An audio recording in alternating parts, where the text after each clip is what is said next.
only have one. And like any relationship where you're in it for the long haul, you need consistency, dedication, and commitment. Taking care of the planet is crucial, yet over the past few decades, the destruction we've created has outweighed the good. Lack of education and the demand for convenience has taken over our culture. However, just like any person that wants to work out, you don't have to start Monday, you can start now. We were able to get an inside look at how both curbside recycling and composting are processed. We even talked with regular people to see what they know about recycling and their own waste management. Let's take a look.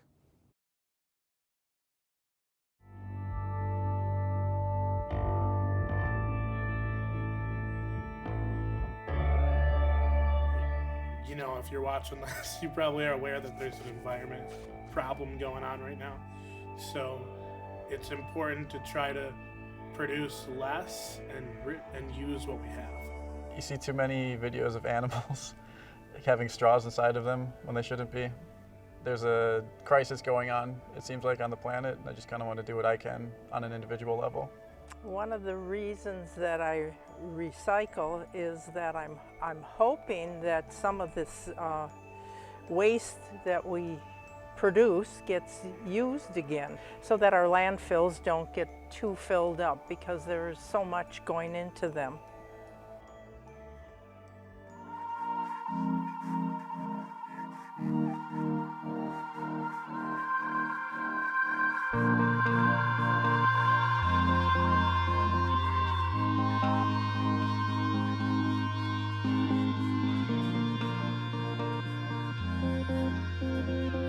So we pick up all of the curbside recycling, so your blue carts that you see outside. So the workflow when it comes to curbside recycling, so when you push that cart out to the front of the street, our crews pick up that recycling and then bring it to this recycling facility, which we'll see in a little bit.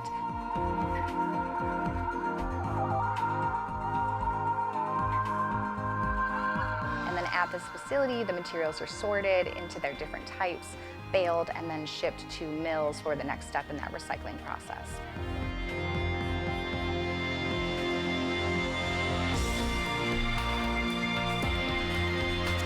A good way to think of it is we're the first of three. So we sort it, the next group is going to treat it, change its shape, its size, and then send it to a third group who is then going to turn it into a new product. So what do you consider to be recyclable? Paper, glass. You can recycle plastic bottles, cans, cardboard, certain kinds of paper.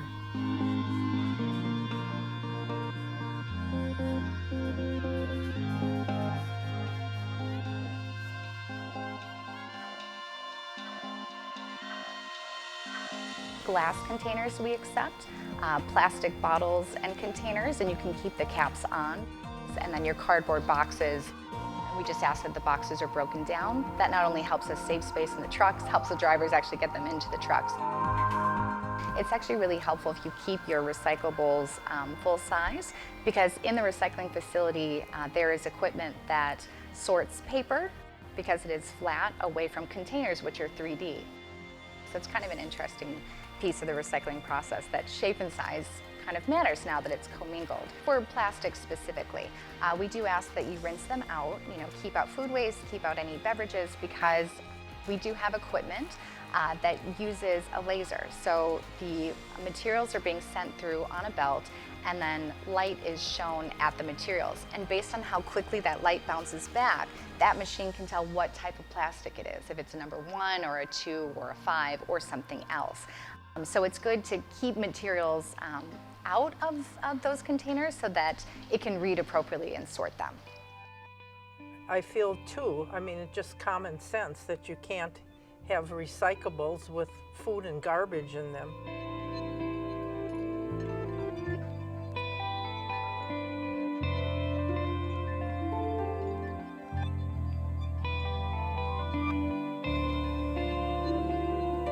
Any plastic bags, any plastic film shouldn't be in your curbside recycling.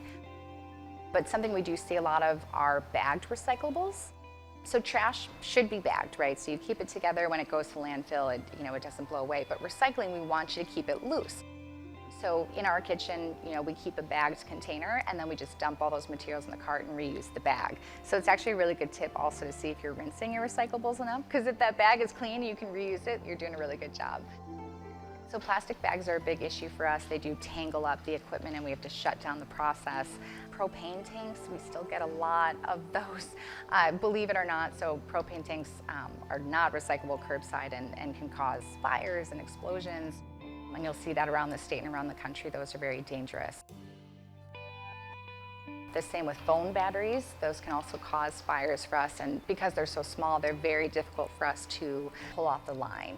And outside of that, really tanglers. So anything that you could wrap around your arm, that's a tangler and it shouldn't be in your recycling cart. So hoses, Christmas lights, clothing.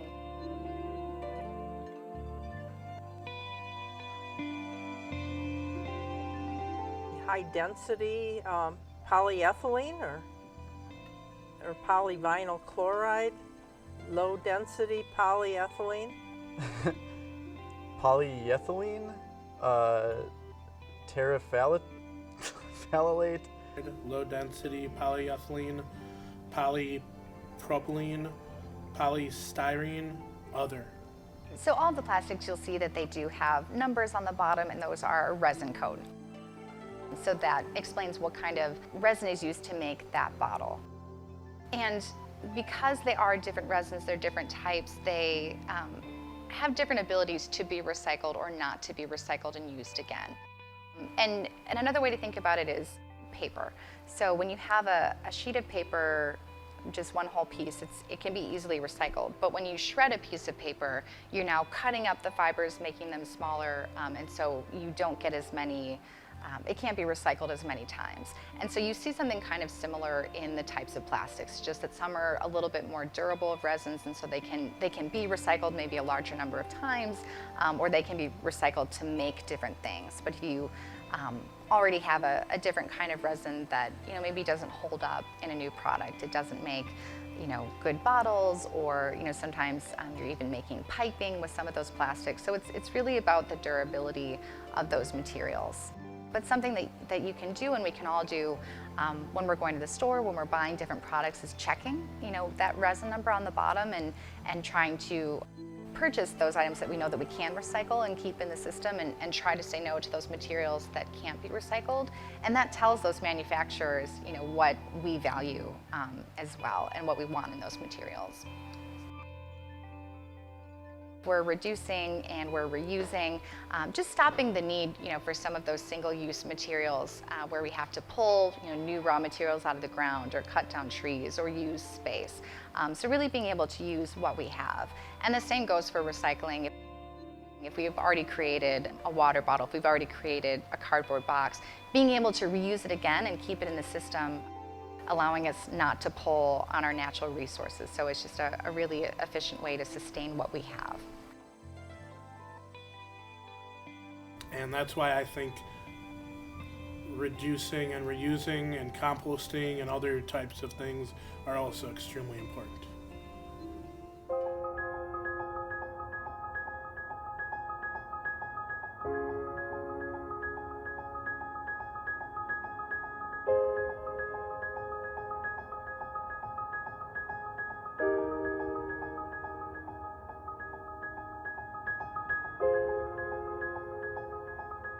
We are trying to create a culture around sustainability here in the Milwaukee area as well as greater Wisconsin. When diverting food waste and choosing to compost your food rather than have it trapped inside of a landfill has always been a solution. Landfill is where all our garbage ends up. Organic waste is about 20% to 30% of landfills. And if we can divert that, that's a huge cost savings to our residents, but it's also like such an amazing reduction in methane gas that's coming out of landfills. Because a lot of times the food that's in the landfill that can't break down is what's creating that methane gas. But if we can take that, put it somewhere else, and make sure that it's breaking down properly and it has oxygen, that methane gas is not going to go into our ozone and atmosphere.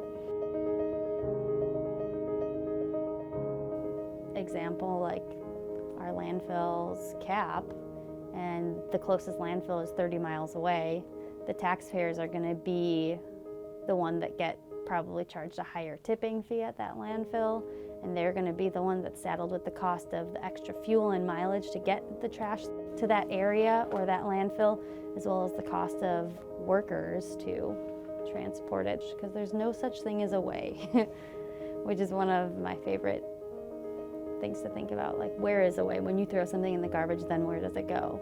It doesn't just leave. It continues on its journey.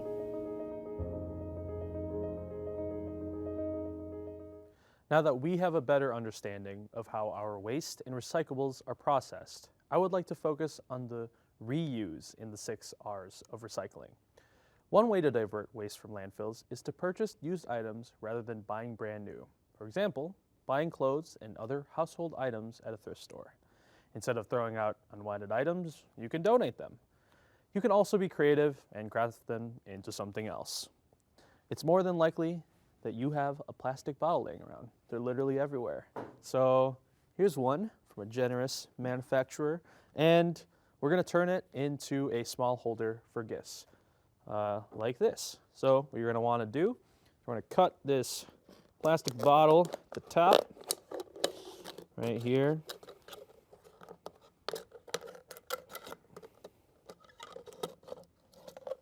All right, ooh.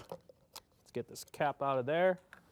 Then you're gonna wanna just make kind of little holders that we will glue together. So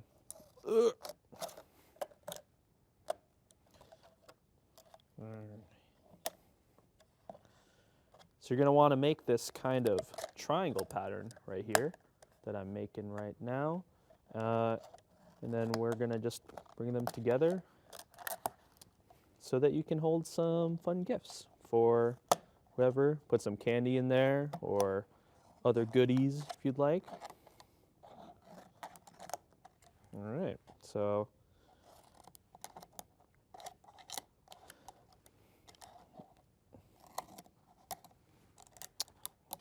I'm not the greatest scissor master here, so just doesn't have to be perfect.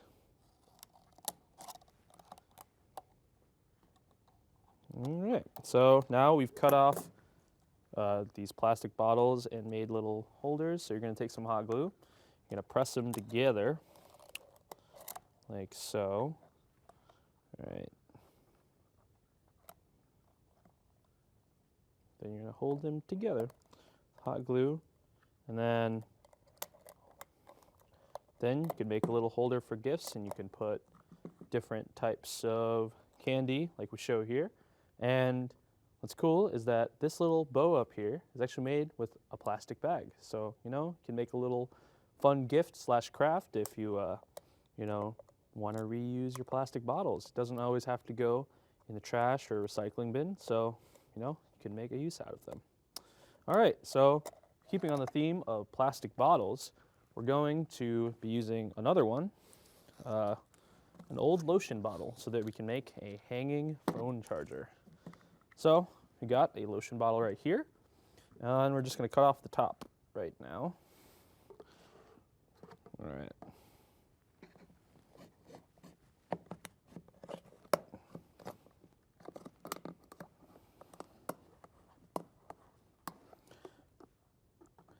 So yeah, you know, if you have some old lotion bottles or anything like that, you probably have a lot laying around. You know, you can just use them to make probably better holders or containers for your items, because most of that stuff breaks anyways. So this would be a really good way to kind of reuse your different plastics along the lines. Oh, this plastic's pretty hard to cut through. So let's get through here. So as you can see, there's this pattern that I've made, and it's going to be an outline for your outlets so that you can plug in your phone charger, kind of like your blocky smartphone chargers, and then you could plug it onto there and it will be hanging from the wall. So I'm just gonna cut the rest of this pattern from the back, just kind of cutting half of the bottle away. All right, I'm gonna turn it on its side, might be helpful.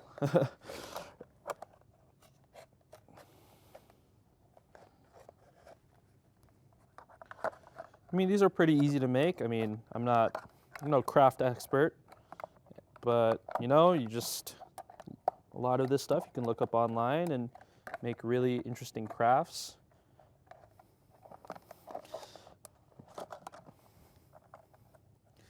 All right, so yeah, it's kind of hard to cut through because of all the lotion, so maybe a lotion bottle might not be your first pick, but you can use any type of water bottle or soda bottle to make these items.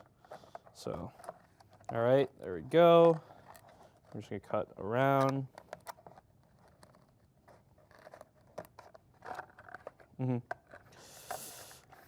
All right, so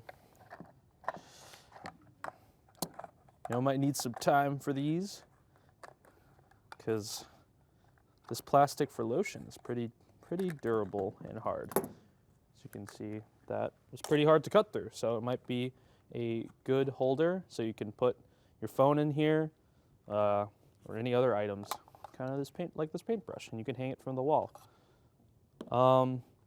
So yeah, next thing we're gonna go over is a coffee holder.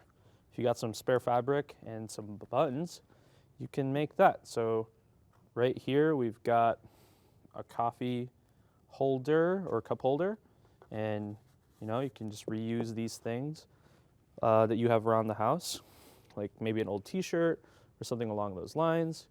So all you need is some fabric and some buttons, which will be pretty easy to find. So we're going to take off this old one, and then we're going to kind of put the cup on the side. Make sure you don't have any coffee in here. Might be bad for you. All right, so you're going to put these two together. We're going to hot glue them together again. All right.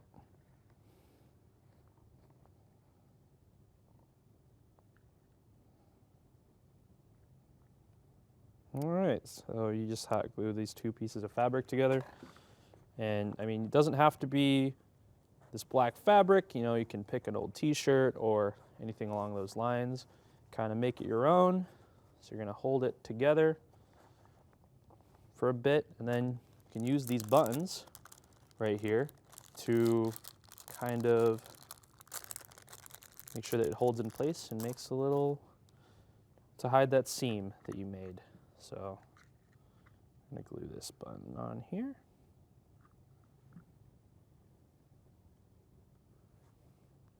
You just glue these different buttons on there.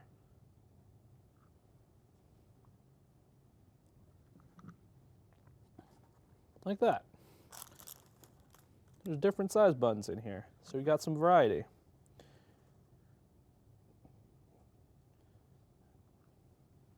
And the best part about these is that, you can get different size fabrics and you can make it for any types of cups. You don't have to buy those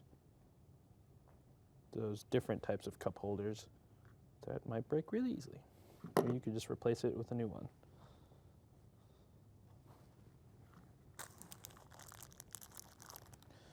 All right.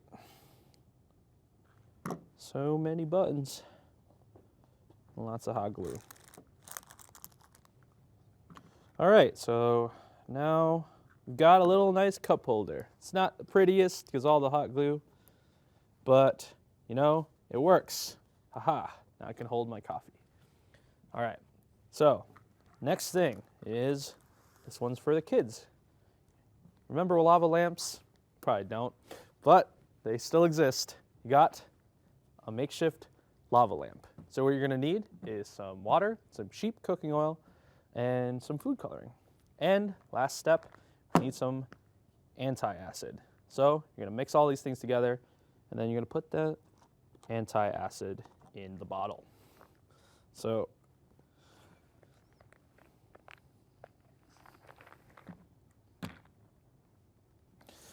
Oh my goodness.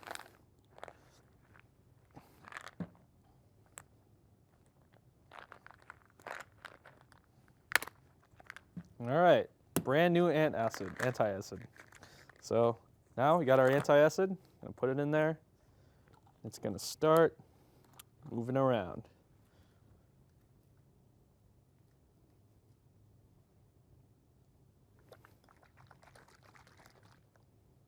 There you go, a lava lamp.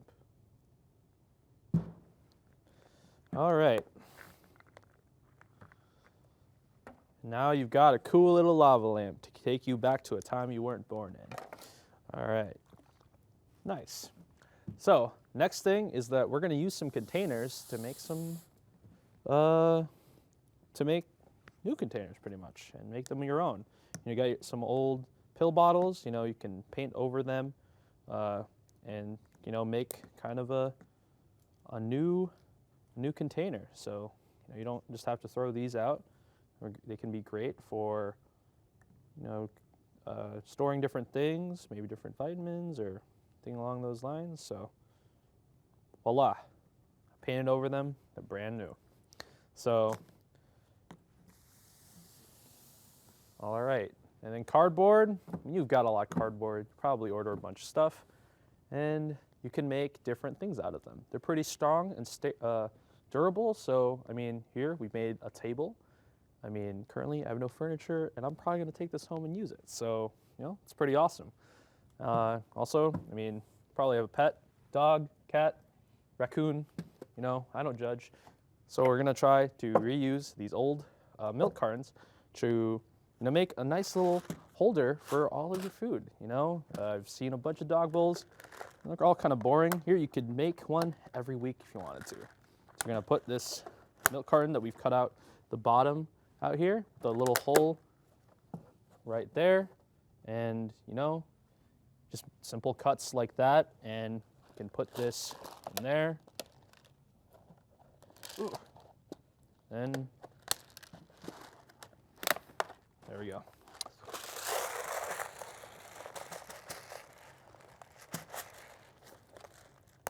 Now you've got some treats or food for your dog or cat. And you can just keep filling it. All right. Fun.